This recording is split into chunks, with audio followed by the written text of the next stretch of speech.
Bismillahirrahmanirrahim. Assalamualaikum warahmatullahi wabarakatuh. Teman-teman, apa kabar hari ini? Mudah-mudahan sehat dan bahagia senantiasa. Kita ketemu lagi dalam mata kuliah Sociopreneurship dengan saya Astrid Dwi Andriani. Kita akan masuk ke materi selanjutnya ya teman-teman, gitu ya. Kemarin teman-teman masih ingat apakah sudah bisa dilihat dengan baik ya? Sepertinya bisa ya. Ya, teman-teman masih ingat nggak? Minggu lalu kita belajar mengenai apa ya, mengidentifikasi bagaimana cara mengidentifikasi potensi yang kita miliki melalui analisis SWOT, betul ya? Nah, apa sih, hari ini kita akan lebih dalam mendalaminya gitu untuk menentukan kira-kira potensi usaha apa yang eh, yang baik atau yang potensial untuk kita lakukan.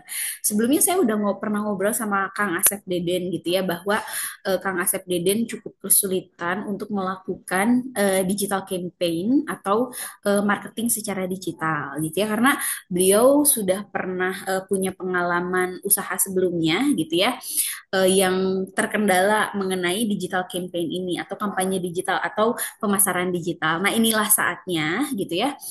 eh saya ingin apa ya, ingin berbagi gitu ya sama teman-teman yang ada di kelas mengenai keterampilan berkampanye atau menyebarkan informasi atau marketing secara digital. Nah, ini di bawah Komdigi dan Digimon. Kebetulan saya diamanahi juga teman-teman jadi pandu literasi digital Komdigi atau jadi pembicara sekaligus perancang kurikulum untuk digital campaign ini. Ya, eh, saya akan memulai pertanyaan atau paparan dengan sebuah pertanyaan. Kenapa sih kampanye digital ini menjadi hal yang sangat penting bagi atau menjadi fondasi strategi usaha? Teman-teman tahu kan kalau kita bangun rumah suka ada fondasinya, ceker ayam lah dan lain sebagainya, biar apa? Biar rumahnya kokoh. Nah, begitupun dengan sebuah usaha UMKM atau usaha kecil menengah gitu ya, agar usahanya kokoh gitu ya, maksudnya berkelanjutan, berkesinambungan, dia harus memiliki fondasi yang ajak, yakni apa? Di dunia digital. Karena apa, teman-teman? Di dunia, karena saat ini sekitar 80% masyarakat Indonesia sudah terkoneksi dengan internet. 200 juta lebih, teman-teman, masyarakat Indonesia sudah terkoneksi dengan internet dengan durasi yang cukup tinggi, durasi waktu yang cukup tinggi.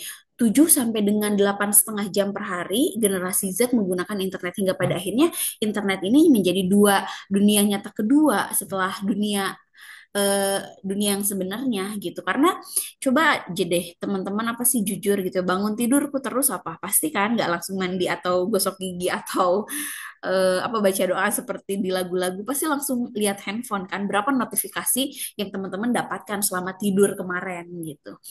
Nah, selain itu, kenapa si UMK, apa sih, si digital ini, dunia digital atau pemasaran digital ini menjadi penting, teman-teman? Karena faktanya berdasarkan Kementerian Koperasi dan UMKM di tahun lalu 2024, sebanyak 64,2 juta unit UMKM berkontribusi lebih dari 61% PDB atau pendapatan nasional, teman-teman, atau sekitar 8.573 triliun. Nah, ini juga UMKM semuanya se-Indonesia tahu menjadi penopang ekonomi utama Indonesia gitu ya, bukan bukan real estate lah gitu ya, bukan di lembaga finansial lainnya, tapi UMKM menjadi penopang ekonomi Indonesia. Makanya kan pemerintah Indonesia apa sih, beberapa waktu yang lalu tuh apa ya, gesit gitu ya, menyebarluaskan informasi atau kampanye mengenai cintailah produk dalam negeri, I love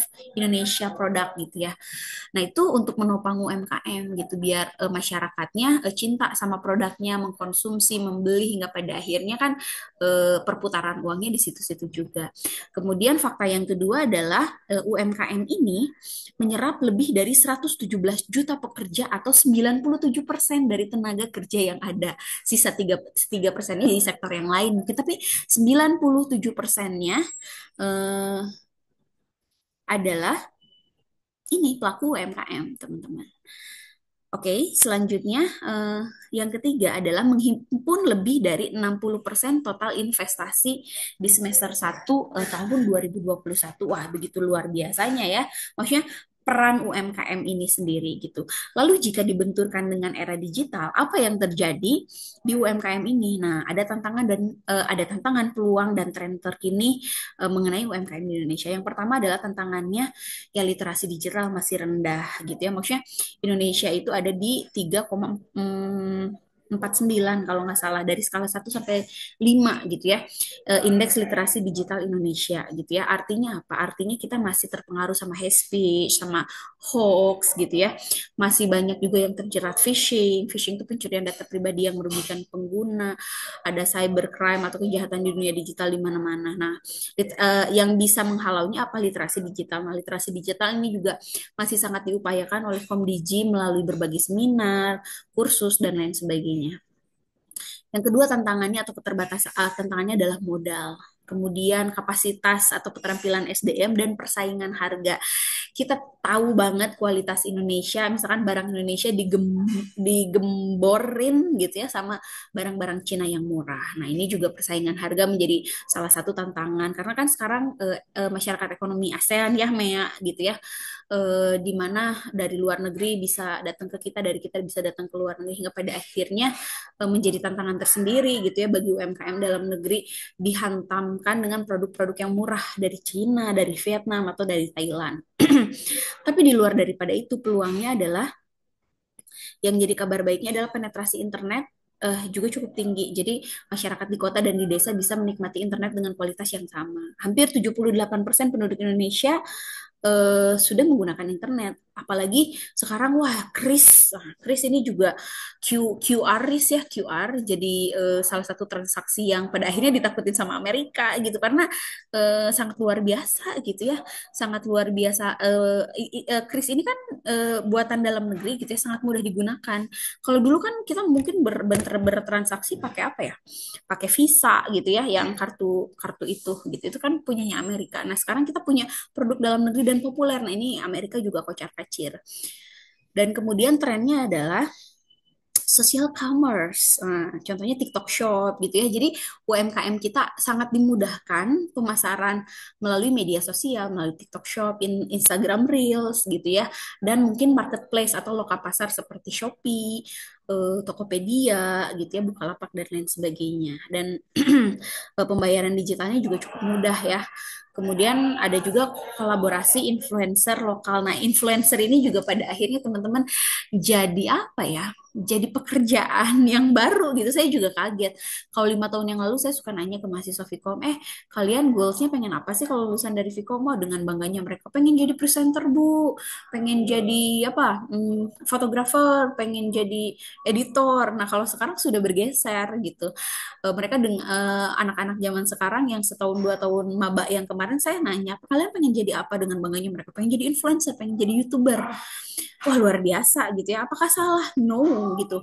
Karena yaitu masa depan sangat tidak bisa diprediksi apalagi dengan kemudahan dan kecanggihan teknologi zaman sekarang mungkin pekerjaan-pekerjaan yang saat ini populer nggak akan lagi populer di 2 atau 3 tahun ke depan jadi ya apa yang harus kita lakukan ya selaku UMKM gitu ya sociopreneurship gitu sociopreneur ya beradaptasi salah satunya dengan dunia digital ini ya. Kita akan masuk ke teori digital campaign. Jadi digital campaign itu apa sih? Digital campaign adalah serangkaian kegiatan pemasaran yang dilakukan secara online melalui berbagai platform digital seperti media sosial, mesin pencari, dan situs web untuk mempromosikan produk, layanan, atau ide dengan tujuan utama meningkatkan kesadaran merek, menarik pelanggan, dan mendorong konversi. Jadi intinya kayak gini, digital campaign itu intinya kayak gini, dari asalnya pelanggan nggak tahu merek kita atau barang kita jadi tahu dari nggak suka jadi suka, dari yang tadinya nggak beli jadi beli. Intinya itu melakukan keputusan pembelian pelanggan atau konsumen melakukan keputusan pembelian dari produk barang dan jasa yang kita eh, tawarkan gitu. Intinya mah itu sih gitu ya. Jadi bagaimana pertanyaan selanjutnya, bagaimana memanfaatkan media sosial untuk digital campaign gitu ya. Yang pertama, pilih platform sesuai dengan target audiens. Kita siapa sih teman-teman nanti? Silahkan sekarang tuliskan yang nanti bakalan dipresentasiin atau didiskusiin minggu depan. Silahkan tuliskan kira-kira platform media sosial mana yang cocok untuk teman-teman sesuai dengan target audiensnya. Kalau teman-teman misalkan nanti mau produksi kontennya apa sih namanya teh, foto video pendek bisa ke Instagram, kalau video-video pendek bisa ke TikTok gitu ya, bisa ke WhatsApp atau Facebook. Yang kedua, nah jadi teman-teman pilih aja mau di Instagram, TikTok, Facebook atau WhatsApp, harus satu ya, nggak boleh banyak karena biar kita fokus. Yang kedua adalah nanti kita bakalan sama-sama buat konten storytelling, nah, dengan bercerita gitu ya, mau video pendek, mau live streaming atau UGC. Jadi gini teman-teman, karena apa? Kenapa harus bikin konten storytelling? Karena jadi gini, promotion tuh ada dua. Ada hard promotion, ada soft promotion. Hard promotion itu apa? Hard promotion itu promosi yang sangat keras, yang jelas gitu ya, yang terang-terangan gitu ya. Contoh, kalau misalkan kita lagi nonton video YouTube, tiba-tiba ada iklan pop-up yang muncul, apa yang kita lakukan ke iklan pop-up tersebut? Kalau saya pasti skip. Karena saya nggak ada hubungannya sama iklan tersebut, kepentingan saya nggak ada hubungannya sama iklan tersebut. Karena kepentingan saya mah pengen nonton misalkan ya informasi dari YouTube. Nah, kalau tiba-tiba ada iklan pop-up yang muncul, iklan sampo, misalkan clear, menghilangkan ketombe, saya bakalan skip karena saya nggak peduli gitu, saya nggak tertarik gitu ya. Nah, maka dari itu kalau iklan yang hard itu biasanya orang nggak suka. Yang bagusnya yang kayak gimana? Yang soft promotion. Kayak contoh misalkan iklan sampo aja, kayak kayak clear gitu ya, clear atau head and shoulder. Biasanya kan apa sih? Menghilangkan ketombe gitu. Itu hard promotion banget. Yang saya suka tuh Dove. Teman-teman tahu nggak?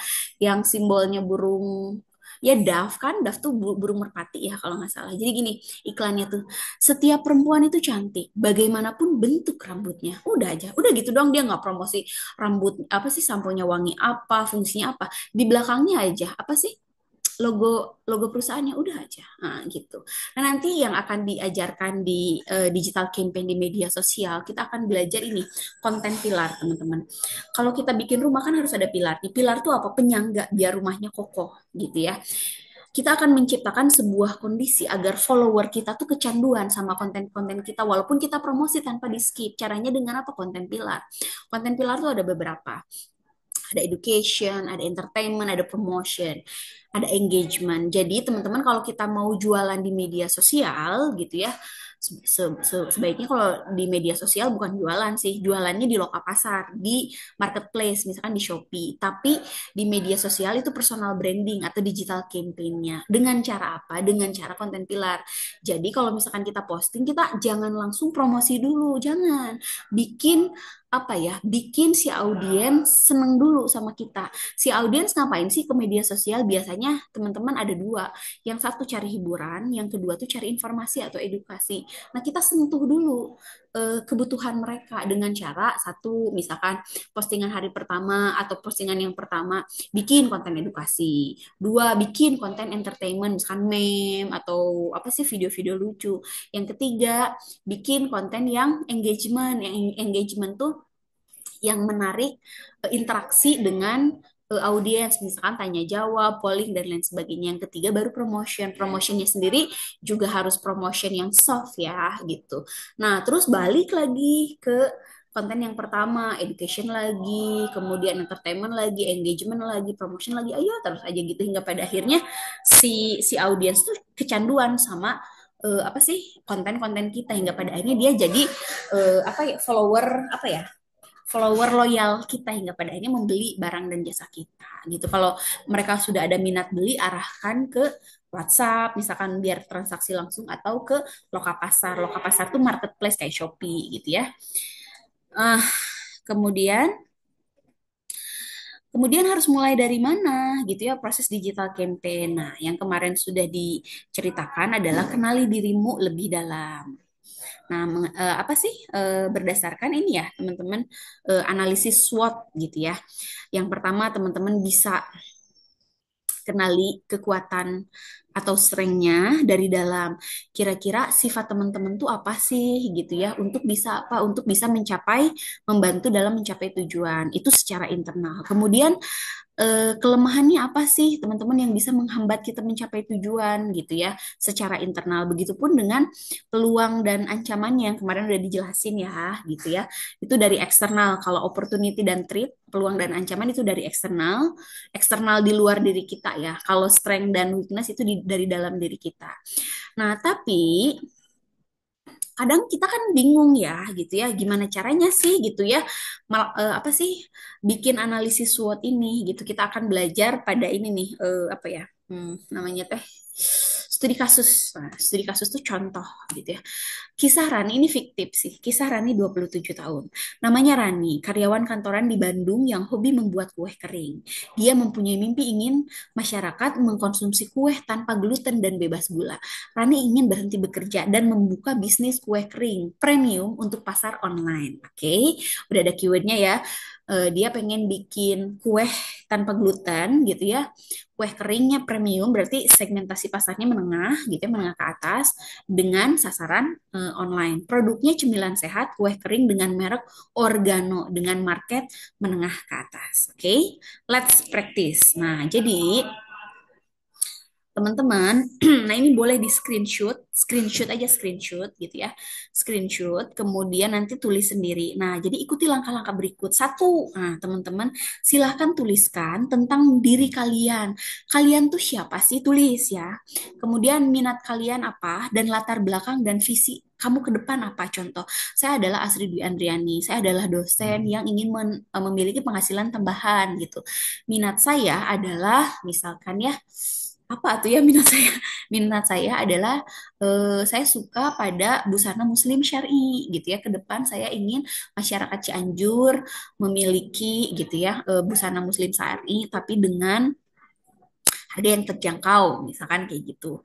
Yang kedua, jelaskan tentang produk jasa yang Anda buat, fungsi dan target marketnya. Nah, terus dijelasin nih, nah saya ingin membuat misalkan ya produk busana muslim syar'i, tapi juga tetap trendy dan sporty gitu ya, yang ditujukan bagi generasi muda usia 18 sampai 27 tahun. Nah, jadi bahan-bahan yang digunakan itu bukan bahan-bahan yang berat, tapi bahan-bahan yang soft, yang ringan, yang mudah dibawa beraktivitas karena target pasarannya adalah remaja muslim yang aktif gitu. Yang ketiga, contohnya itu contoh ya. Teman-teman harus catat ya. Kemudian yang ketiga, gunakan alat bantu mesin artificial intelligence dan atur sebagai konsultan bisnis Anda. Nah sekarang teman-teman sudah zaman sangat canggih, kita nggak perlu orat-oret mikir gitu ya, karena dasar dari teknologi itu ini kan adalah sebuah alat untuk membantu membantu ini, membantu apa pemenuhan kebutuhan hidup manusia. Jika teknologi itu adalah alat untuk membantu pemenuhan kebutuhan hidup manusia. Ketika misalkan ada ChatGPT, boleh nih, teman-teman boleh pakai ChatGPT, boleh yang populer ya, boleh pakai DeepSeek, DeepSeek itu yang dari China, boleh pakai Gemini, Gemini itu yang dari Google, Gemini gitu ya, atau boleh pakai WhatsApp AI atau Facebook AI atau apapun lah ya, boleh kita minta bantuan gitu ya. Kemudian mintalah AI tersebut atau artificial intelligence tersebut sebagai konsultan bisnis Anda untuk melakukan analisis berdasarkan perintah sesuai dengan konteks bisnis Anda. Nah, jadi kita harus jawab dulu nomor satu, nomor dua. Biar apa? Biar si AI ini bisa nge-profiling diri kita siapa sih dan apa mau kita gitu ya. Karena nanti prompt yang harus kita tuliskan tuh semakin detail, semakin bagus, semakin paham dia apa yang kita pengenin gitu ya. Kemudian udah ditulis, cek relevansi analisis SWOT dengan kondisi existing saat ini. Nah, jadi kita minta si AI ini bikinin analisis SWOT tentang diri kita gitu ya. Jika tidak kemudian kalau udah keluar hasilnya jangan serta-merta langsung ditelan mentah-mentah, tapi tetap harus ada sentuhan manusianya. Kita harus juga lihat bener nggak sih maksudnya, maksud kita itu jawaban dari si AI ini sesuai dengan kebutuhan atau keinginan kita nggak sih? Jika tidak sesuai, lakukan analisis ulang. Benerin sama kita secara manual boleh, atau kasih perintah lagi ke si AI-nya boleh, gitu ya.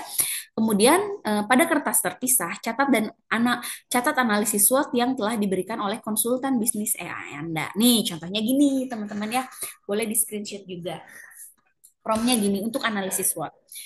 Anda akan menjadi, teman-teman screenshot aja, terus kemudian ketik ulang, bilang gini ke si promnya, sorry, ke si AI-nya, Anda akan menjadi konsultan bisnis saya. Maksudnya tuh ini AI yang kita pilih, entah itu ChatGPT, Gemini, atau dan lain sebagainya.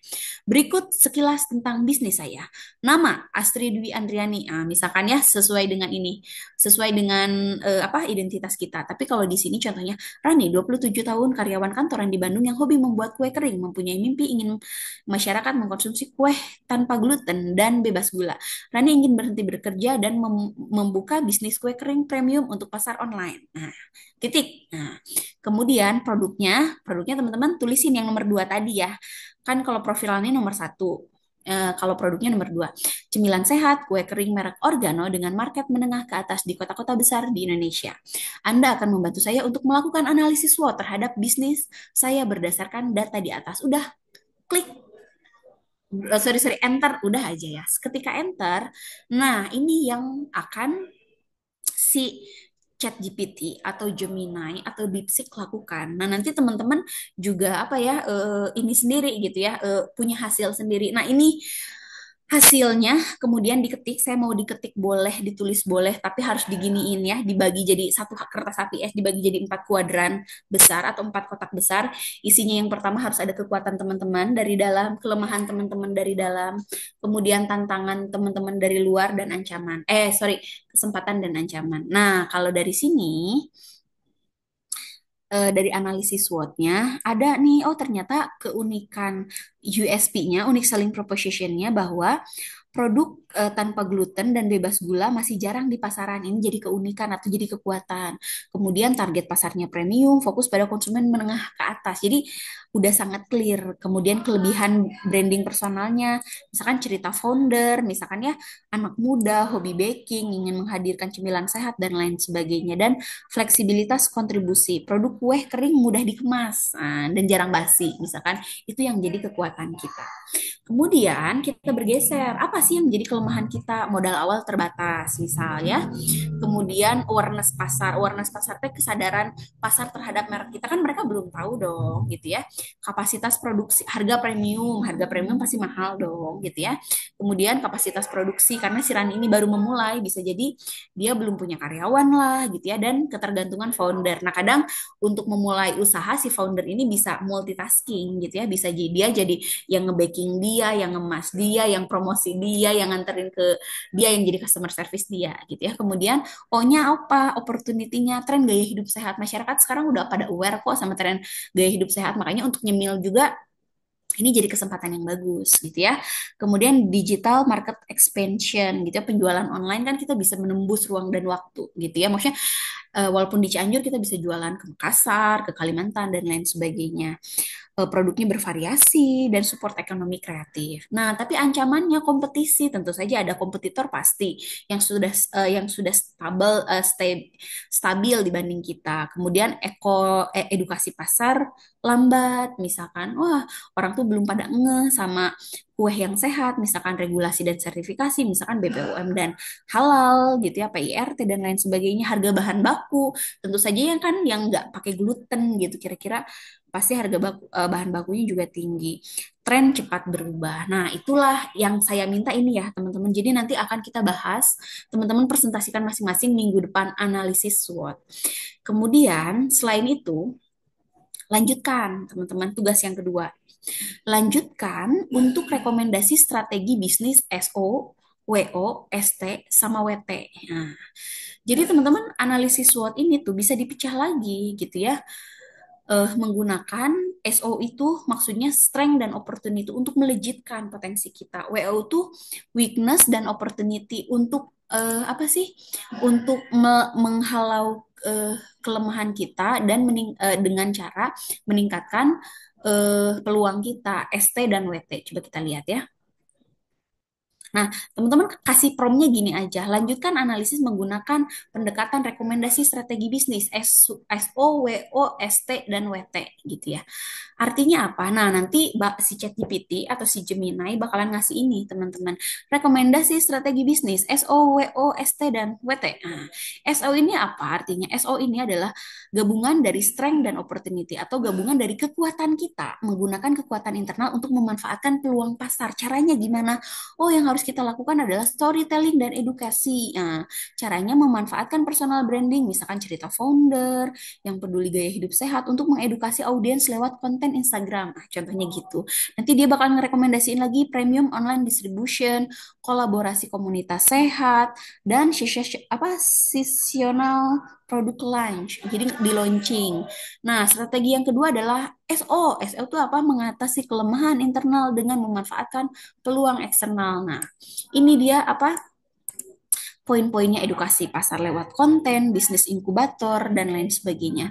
ST itu menggunakan kekuatan internal untuk mengurangi resiko ancaman internal. Nah, poin-poinnya ini dan WT mengurangi kelemahan internal sekaligus menghadapi ancaman eksternal. Tugas yang kedua saya pengen ini ya. Jadi teman-teman, yang pertama tugasnya analisis SWOT, yang kedua tugasnya ini rekomendasi strategi SO, WO, ST, dan WT. Nah, kemudian yang terakhir tugasnya yang akan kita konsultan apa sih diskusikan minggu depan. Bikin lagi kalau tadi udah ada strateginya, buatlah quick win 3 bulan agar bisnis berjalan stabil berdasarkan analisis SO, WO, ST dan WT di atas. Ini ketik ini juga di mesin artificial intelligence-nya. Nah, nanti yang bakalan keluar ini quick win 3 bulan. Nah, di bulan pertama kita harus ngapain sih? Oh, ternyata di bulan pertama, kata si ChatGPT, kita harus memperkenalkan produk dan bangun brand awareness. Yang pertama, misalkan produk awal, siapkan 2 sampai 3 varian kue kering, bla bla bla bla bla. Kemasan sederhana tapi premium, storytelling founder, launch, soft launch pre-order, kumpulan feedback dan lain sebagainya. Di bulan kedua apa yang harus kita lakukan? Bla bla bla bla bla. Di bulan ketiga apa yang harus kita lakukan? Bla bla bla bla bla. Nah, jadi ini tugasnya ya, teman-teman. Nanti kita bahas minggu depan. Setelah minggu depan, kita bakalan masuk ke sini di kampanye digital. Kita bakalan ngomongin soal kerangka AIDA, bikin storytelling dan lain sebagainya. Ya, jadi intinya pertemuan kali ini SWU itu bukan akhir. Hasil analisis harus diterjemahkan menjadi langkah aksi spesifik. Kemudian quick win penting untuk memberi hasil cepat, memotivasi, menambah modal, dan memitigasi weakness dan eh, lain sebagainya. Ya, teman-teman, sekian yang bisa saya sampaikan. Kita akan ketemu lagi minggu depan. Saya tutup ya. Wabillahi taufiq walhidayah. Wassalamualaikum warahmatullahi wabarakatuh.